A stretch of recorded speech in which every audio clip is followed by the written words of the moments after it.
আজকে আমরা যেটা পড়ব সেটা হলো শরৎচন্দ্র চট্টোপাধ্যায়ের বিখ্যাত রাজনৈতিক উপন্যাস পথের দাবির একটা পার্ট। অলরেডি আমরা দুটো ক্লাস পড়ে এসেছি। আজকে যেখান থেকে আরম্ভ হবে আমি পেজ নাম্বারটা বলছি। পেজ নাম্বার দেখো 101, 101।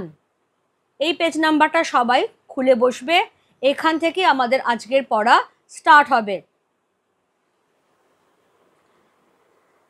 যেটুকু অবধি আমরা এসেছিলাম সেখানে খুব ছোট্ট করে যদি আগের প্রসঙ্গটুকু ধরাই, তাহলে আমরা দেখছিলাম যে অপূর্বর সঙ্গে তার সহকর্মী রামদাস তলওয়ারকরের কথাবার্তা চলছিল এবং সেই কথাবার্তার সূত্রেই অপূর্ব তাকে জানাচ্ছে যে ভারতবর্ষে থেকে ভারতবাসীরা বিজাতীয় শাসকের হাতে কিভাবে প্রতিনিয়ত লাঞ্ছিত অপমানিত হচ্ছে।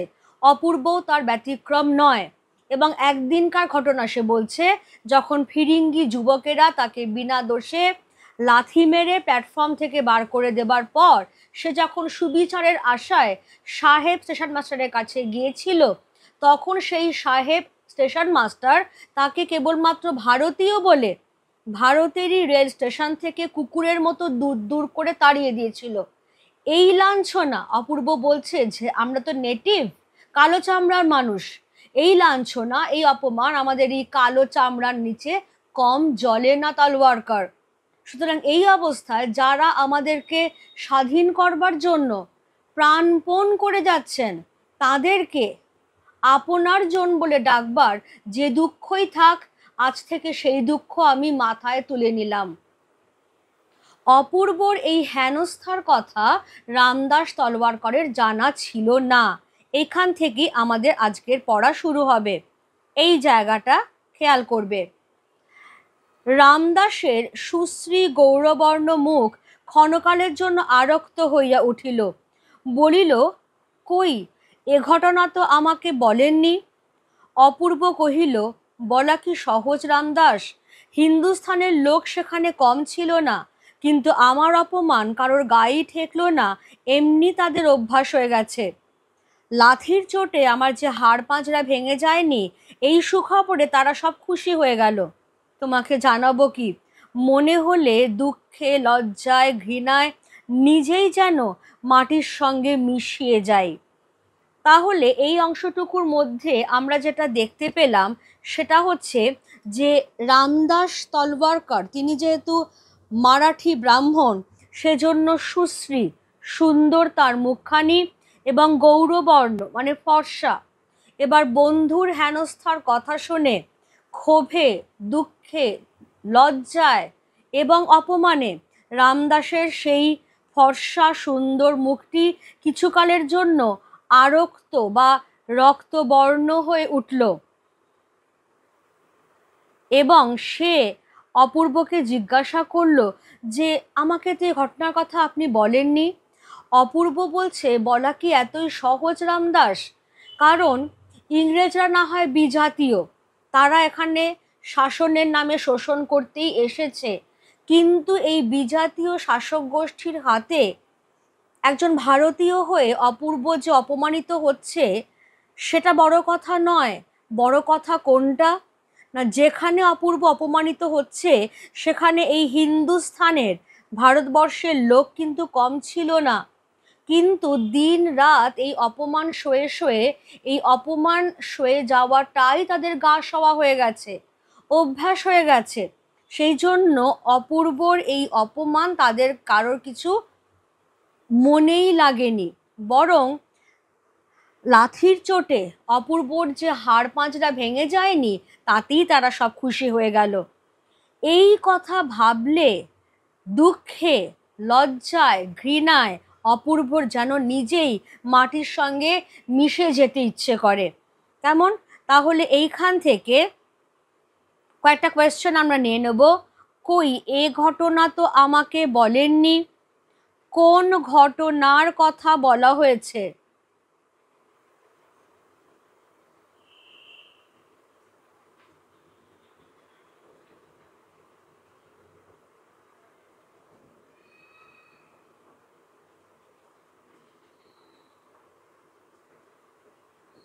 কোন ঘটনার কথা বলা হয়েছে? অপূর্বর সেই অপমানজনক ঘটনাটার কথা। এইটা একটা। আর এই যে এই লাইনটা যেটা আমি মার্ক করে দিয়েছি, মনে হলে দুঃখে লজ্জায় ঘৃণায় নিজেই যেন মাটির সঙ্গে মিশিয়ে যাই। এখানে কে কোন প্রসঙ্গে এই উক্তি করেছে?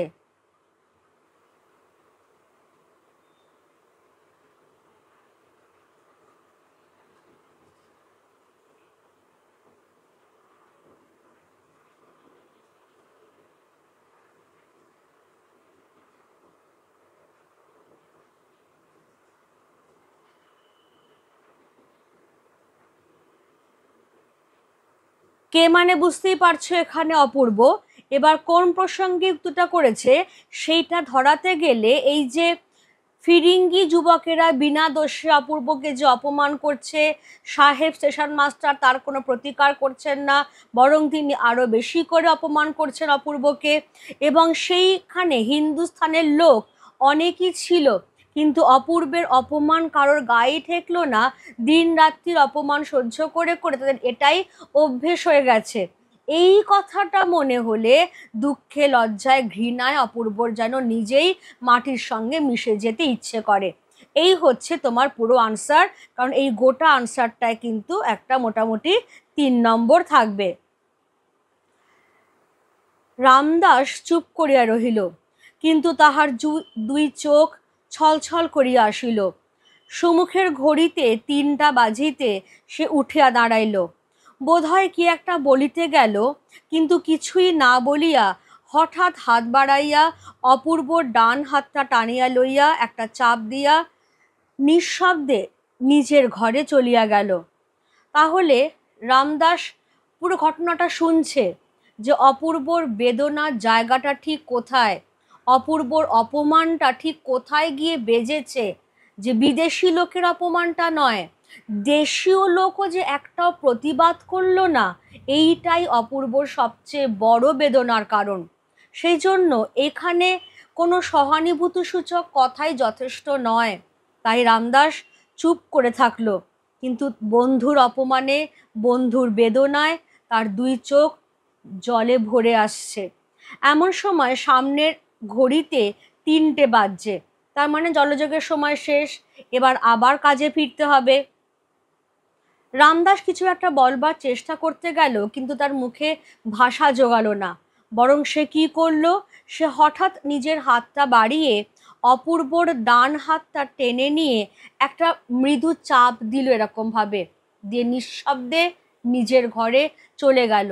এই যে অপূর্বর হাতটা টেনে নিয়ে নিজের হাত দিয়ে চাপ, সামান্য যে একটু চাপ দেওয়া, এটাই বুঝিয়ে দেওয়া যে তোমার পাশে আমি আছি। সুতরাং এর মধ্যে দিয়ে এই সামান্য যে একটা প্রতিক্রিয়া দেখালো রামদাস, তার মধ্যে দিয়েই কিন্তু তার সংবেদনশীল, তার সহানুভূতিশীল মনের পরিচয়টা আমরা পাচ্ছি। এখানে কিন্তু কথার দরকার হয় না, ওই যে চাপ দেওয়াটা হলো ওর হাতে, অপূর্বর হাতে, এটাই বুঝিয়ে দেওয়া হলো কষ্ট পেও না, আমি তোমার পাশে আছি। সেই দিন বিকালে আপিসের ছুটি হইবার পূর্বে বড় সাহেব একখানা লম্বা টেলিগ্রাম হাতে অপূর্বর ঘরে ঢুকিয়া কহিলেন, পুরো ব্র্যাকেট করছি, আমাদের কাজে লাগবে। আমাদের ভামর আপিসে কোনো শৃঙ্খলাই হচ্ছে না। ম্যান্ডালে, শোয়েবো, মিকথিলা এবং এদিকে প্রোম, সবকটা আপিসেই গোলযোগ ঘটছে। আমার ইচ্ছা তুমি একবার সবগুলো দেখে আসো। আমার অবর্তমানে সমস্ত ভারী তো তোমার, একটা পরিচয় থাকা চাই। সুতরাং বেশি দেরি না করে কাল পরশু যদি একবার, এই অবধি ব্র্যাকেট করলাম, তাহলে এখান থেকে আমরা এই জায়গাটা যদি নিই, এই জায়গাটা নিয়ে আমরা কি কোয়েশ্চেন করতে পারি, সেটা হচ্ছে যে বড় সাহেব অপূর্বকে কি বলেছিলেন।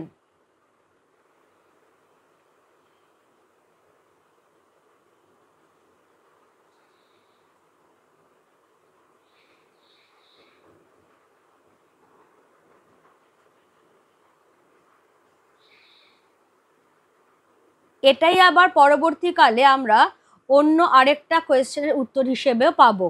তাহলে বড় সাহেব অপূর্বকে কি বলেছিলেন?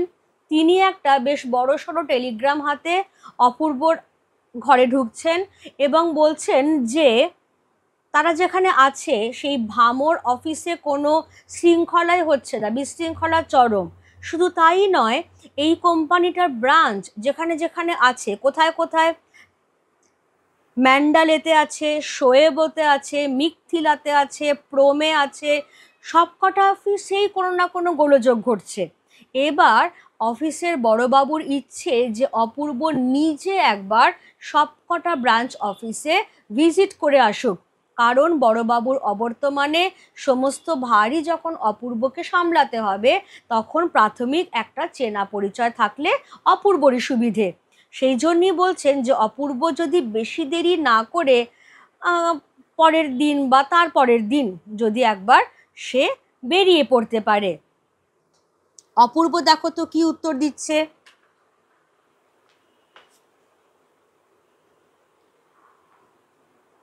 অপূর্ব তৎক্ষণাৎ সম্মত হইয়া বলিল, আমি কালই বার হয়ে যেতে পারি। তাহলে ঠিক যেটা আমি বলছিলাম যে এই জায়গাটা তুলেই যে প্রশ্নটা আসে সেটা হচ্ছে যে কার কোন কথায় অপূর্ব সম্মত হয়েছিল।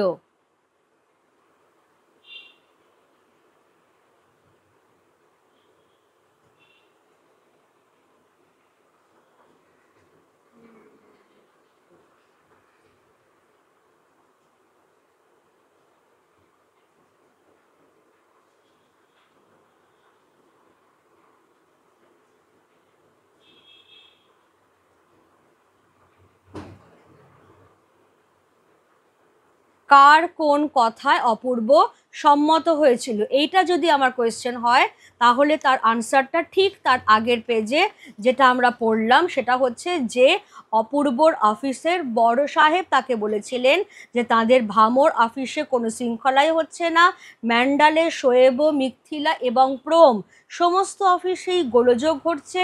সুতরাং বড় সাহেবের ইচ্ছে অপূর্ব যেন একবার সবগুলো দেখে আসে, কারণ তার অবর্তমানে সমস্ত ভারই অপূর্বর, কাজেই প্রাথমিক একটা চেনা পরিচয় থাকা দরকার। সেই জন্যই তিনি চেয়েছিলেন অপূর্ব যেন বেরিয়ে পড়ে। এই প্রস্তাবেই অপূর্ব সঙ্গে সঙ্গে, তৎক্ষণাৎ মানে সঙ্গে সঙ্গে সে সম্মত হলো এবং বলল সে পরের দিনই বেরিয়ে যাবে ভামর উদ্দেশ্যে। আমাদের বলছেন লেখক, বস্তুত নানা কারণে রেঙ্গুনে তাহার আর এক মুহূর্ত মন টিকিতেছিল না। উপরন্তু এই সূত্রে দেশটাও একবার দেখা হইবে, অতএব যাওয়াই স্থির হইল এবং পরদিনই অপরাহ্ন বেলায় সুদূর ভামনগরের উদ্দেশ্যে যাত্রা করিয়া সে ট্রেনে চাপিয়া বসিল। সঙ্গে রহিল আরদালি এবং আফিসের একজন হিন্দুস্থানি ব্রাহ্মণ পিয়াদা। তাহলে এখানে যেটা আমরা কোয়েশ্চেনটা নেব সেটা হচ্ছে, আমি একটু অ্যারোমার্ক দিয়ে এখানে দেখিয়ে দিচ্ছি কি সেটা হলো যে ভামযাত্রাকালে অপূর্বর সঙ্গে কারা ছিল।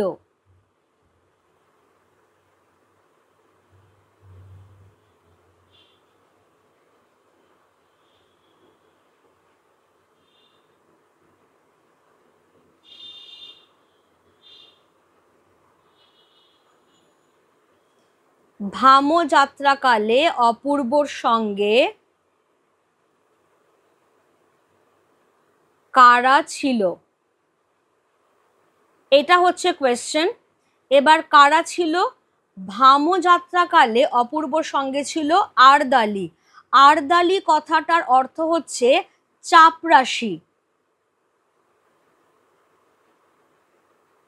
তাহলে আরদালি ছিল, আর ছিল অফিসেরই একজন হিন্দুস্থানি ব্রাহ্মণ পেয়াদা, এছাড়া আর কেউ নাই। এবার তেওয়ারি অর্থাৎ অপূর্বদের সেই পুরনো পাচক খবরদারির জন্য বাসাতেই রহিল। পা ভাঙা সাহেব হাসপাতালে পড়িয়া, সুতরাং তেমন আর ভয় নাই। বিশেষত এই রেঙ্গুন শহরটা বরং সহিয়াছিল, কিন্তু আরও অজানা স্থানে পা বাড়াইবার তাহার প্রবৃত্তিই ছিল না। তলোয়ারকর তেওয়ারির পিঠ ঠুকিয়া দিয়া সাহস দিয়া কহিল, তোমার চিন্তা নেই ঠাকুর, কোনো কিছু হলেই আপিসে গিয়ে আমাকে সংবাদ দিও।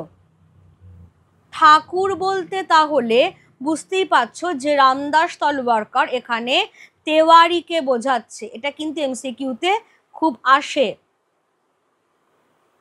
তাহলে ঠাকুর বলতে এখানে তেওয়ারিকে বোঝানো হচ্ছে। সুতরাং যেটা আমরা পড়লাম এখান থেকে এই পর্যন্ত যে অংশটা পড়লাম, অপূর্ব তার বড় সাহেবের প্রস্তাবে সঙ্গে সঙ্গে রাজি হয়ে গেল। কারণ বিভিন্ন কারণে রেঙ্গুনে তার আর এক মুহূর্ত থাকতে ইচ্ছে করছিল না। একে তো দিনের পর দিন বিজাতীয় শাসকের হাতে প্রতিনিয়ত অপমানিত হওয়া, তার ওপরে সেই রাজবিদ্রোহীর চিন্তা যে তিনি এখন কি করছেন, কি অবস্থাতে আছেন, কি তার জীবনের লক্ষ্য, কিভাবেই বা তিনি সেই লক্ষ্য পূরণ করবেন, এই সমস্ত কিছু নিয়ে সে ভীষণভাবে তার মধ্যেই এমন একটা চিন্তাগ্রস্ত হয়েছিল যে এই শহরটায় আর মন টিকছে না। সুতরাং এই প্রস্তাব তার কাছে যেন একরকম আশীর্বাদ হয়ে এলো। আর এই সুযোগে দেশটাকেও একবার দেখা হয়ে যাবে। কারণ সে ভামও যাবে, সে মিথিলা যাবে, সে ম্যান্ডালে যাবে, শোয়েবও যাবে, প্রোম যাবে, ফলে প্রায় পুরো বর্মা যে দেশটাই তার ঘোরা হয়ে যাবে। সুতরাং যাওয়াই স্থির হলো এবং পরের দিনই অপূর্ব ভামো নগরের উদ্দেশ্যে যাত্রা করবার জন্য ট্রেনে চেপে বসলো। তার সঙ্গে রইল দুজন, একজন হচ্ছে আর্দালি আর একজন হচ্ছে তাদের অফিসেরই হিন্দুস্তানি ব্রাহ্মণ পেয়াদা। তেওয়ারি কিন্তু সঙ্গে গেল না, কারণ তেওয়ারির বক্তব্য হচ্ছে যে আমি চলে গেলে বাবুর বাসার খবরাখবর কে রাখবে, দেখাশোনা কে করবে। সেই জন্য তেওয়ারি অপূর্বর বাসার খবরদারি করবার জন্য সেখানেই থেকে গেল। তার থেকে যাবার একটা কারণ হচ্ছে পাভাঙা সাহেব। পাভাঙা সাহেব বলতে অপূর্বর বাড়ির ওপর তলায় যে খ্রিস্টান ভদ্রলোকটি থাকেন জোসেফ সাহেব, তার কথা বলা হয়েছে। তিনি পা ভেঙে কয়েকদিনের জন্য হাসপাতালে ভর্তি হয়ে আছেন। সুতরাং তার দিক থেকে আর উপদ্রবের এই মুহূর্তে কোনো সম্ভাবনা নেই। সেজন্য তেওয়ারির সাহস আরও বেড়ে গেছে।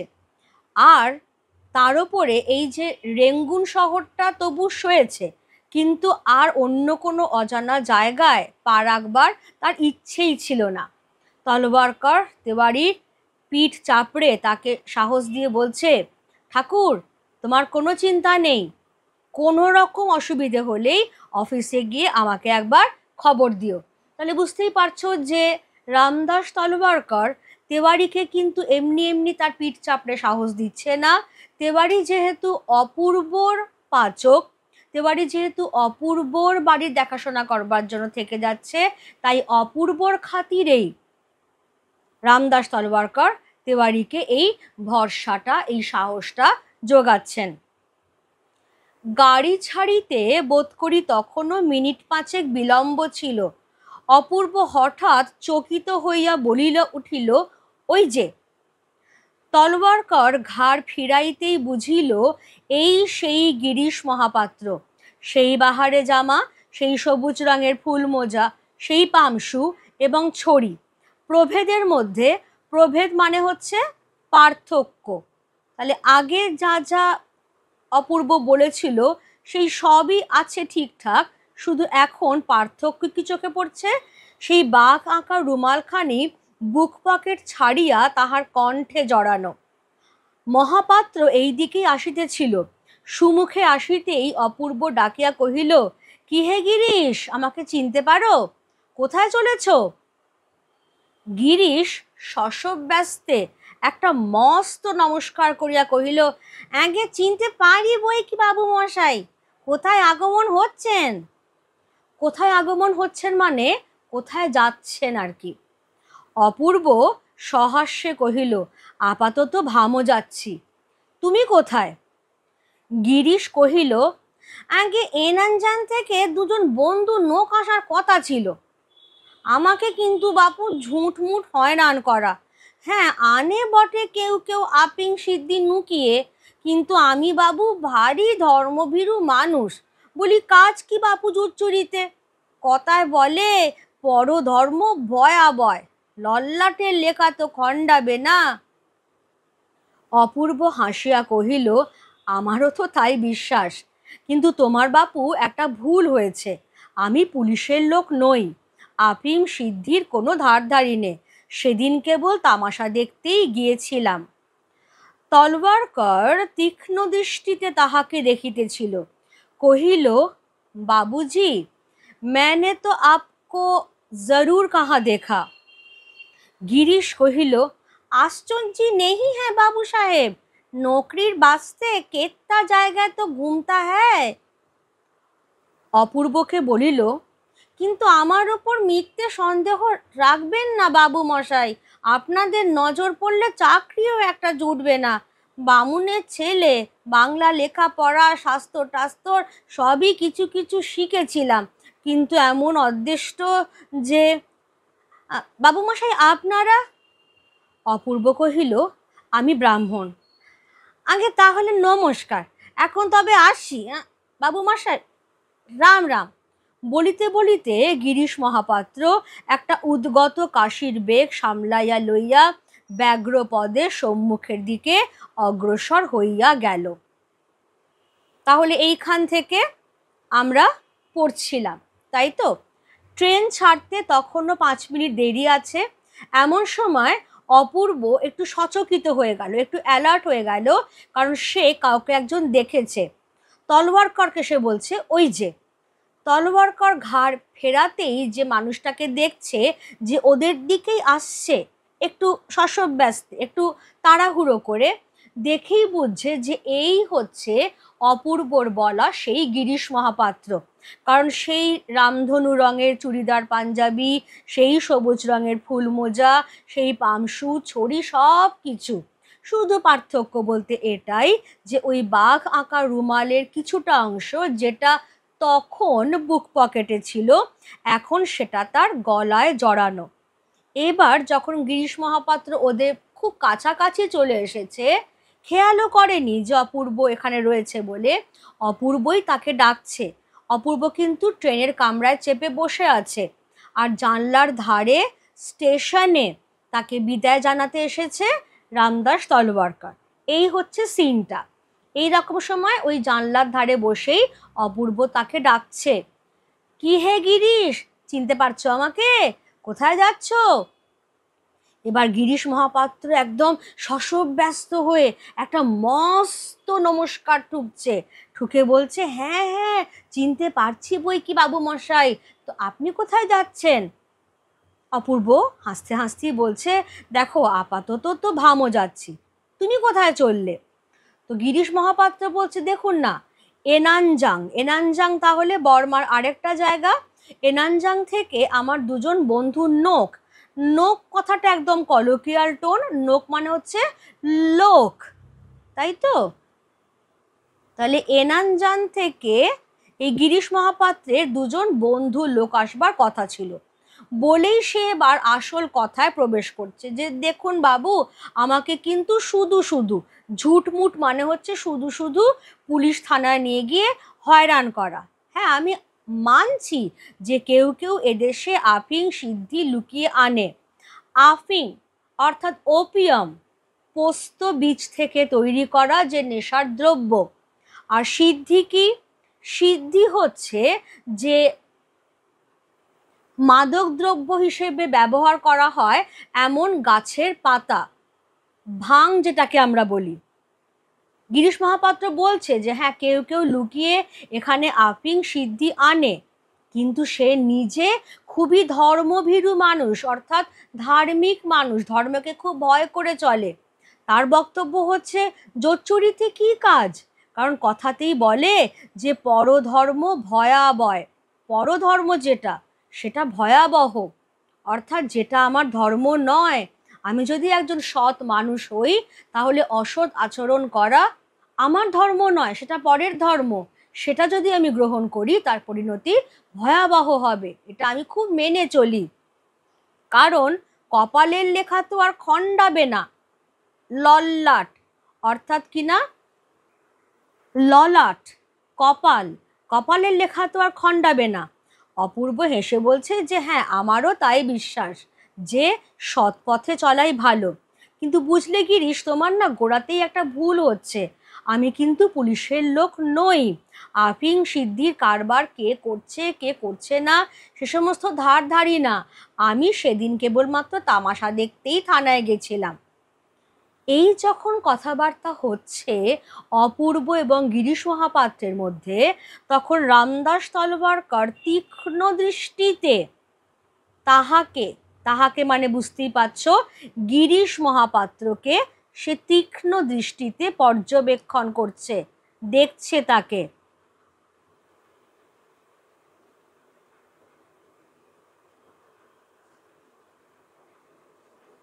তীক্ষ্ণ দৃষ্টিতে তাকে দেখছিল।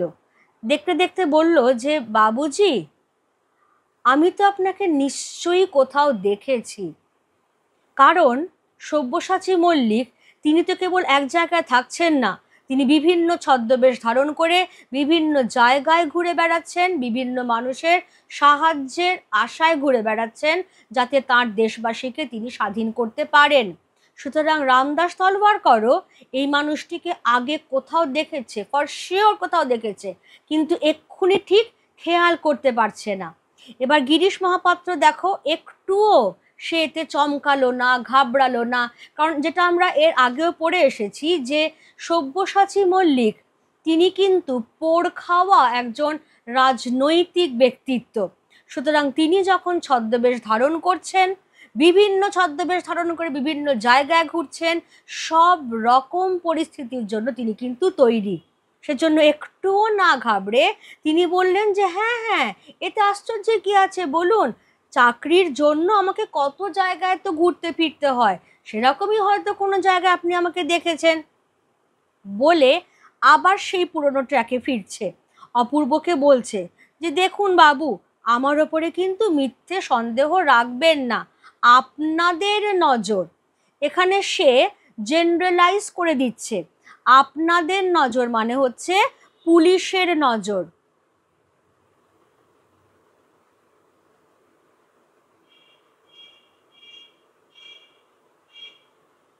কথাতেই আছে যে বাঘে ছুলে 18 ঘা, পুলিশে ছুলে যে কত ঘা তার কোনো ঠিক নেই। সুতরাং এই যে তার উপর আবার ব্রিটিশ পুলিশ, সুতরাং ব্রিটিশ পুলিশ কাউকে যদি সন্দেহভাজন ভেবে একবার ধরে নেয়, তাহলে তার জেল হাজত, অপমান, অপদস্থ হওয়া সেটা তো একদিকে থাকলোই। এবার তারপর সেই ব্যক্তি যদি কোনো কোম্পানিতে চাকরি করে, মুহূর্তের মধ্যে চাকরি চলে যাবে, কারণ পুলিশের খাতায় তার নাম উঠে গেছে। আর সেই ব্যক্তি যদি চাকরি প্রার্থী হয়, তাহলে কোনো অফিসই তাকে চাকরির জন্য ডাকবে না, কারণ অলরেডি সে পুলিশের সন্দেহের তালিকায় আছে। সেই জন্যেই গিরিশ মহাপাত্র বারবার বলছে যে আপনাদের নজর মানে পুলিশের নজর যদি পড়ে, তাহলে আমার একটা চাকরিও জুটবে না। দুঃখের কথা কি জানেন, যে গিরিশ মহাপাত্র সে ব্রাহ্মণের ছেলে, বাংলা লেখাপড়া, শাস্ত্রজ্ঞান সবই তার কিছু কিছু আছে, কিন্তু এমনই কপাল যে কিছু সে পায়নি এখনো অবধি। এই প্রসঙ্গেই সে জিজ্ঞাসা করছে, বাবুমশাই আপনারা মানে তারা কোন ধর্মের মানুষ? অপূর্ব বলল, আমি ব্রাহ্মণ। ব্যাস, তাহলে তো হয়েই গেল, গিরিশ মহাপাত্রের আর কোনো সংকোচই নেই, কারণ সেও ব্রাহ্মণের ছেলে, অপূর্ব ব্রাহ্মণ। আগে তাহলে নমস্কার বলে সে বিদায় নিচ্ছে। যাবার সময় খেয়াল আছে প্রথম দিন পুলিশ স্টেশনে সে কাস্তে কাস্তে এসেছিল, এখনও সেই কন্টিনিউটিটা সে কিন্তু বজায় রাখছে। যখন সে ওখান থেকে বেরিয়ে যাচ্ছে, একটা প্রচণ্ড কাশির বেগ, এইরকম একটা প্রচণ্ড কাশির বেগ সামলাতে সামলাতেই সে ব্যগ্র পদে দ্রুত গতিতে সামনের দিকে এগিয়ে গেল, কারণ তার খুব তাড়া রয়েছে। ঠিক আছে, এইখান থেকে আমি একটাই ছোট্ট কোয়েশ্চেন রাখবো, সেটা হচ্ছে অপূর্বর সঙ্গে গিরিশ মহাপাত্রের দ্বিতীয়বার কোথায় দেখা হয়েছিল?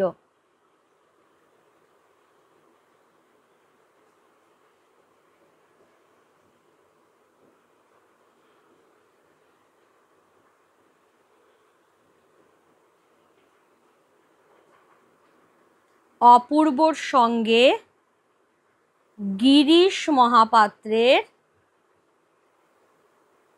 দ্বিতীয়বার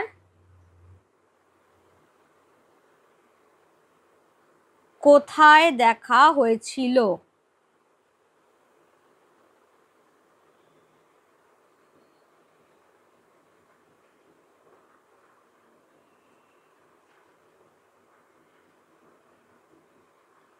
উত্তরটা খুব সোজা, সেটা হচ্ছে রেল স্টেশনে।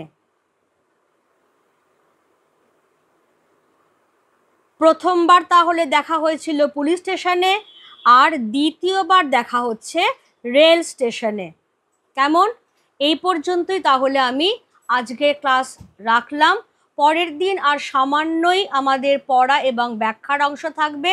তার সঙ্গে মেনলি যেটা আমি দেব, এখান থেকে যে যে কোয়েশ্চেন তোমাদের পরীক্ষায় আসবে সেই কোয়েশ্চেন্স আনসার নিয়ে আলোচনা করা হবে। আজকের ক্লাস তাহলে আমি এখানেই রাখছি।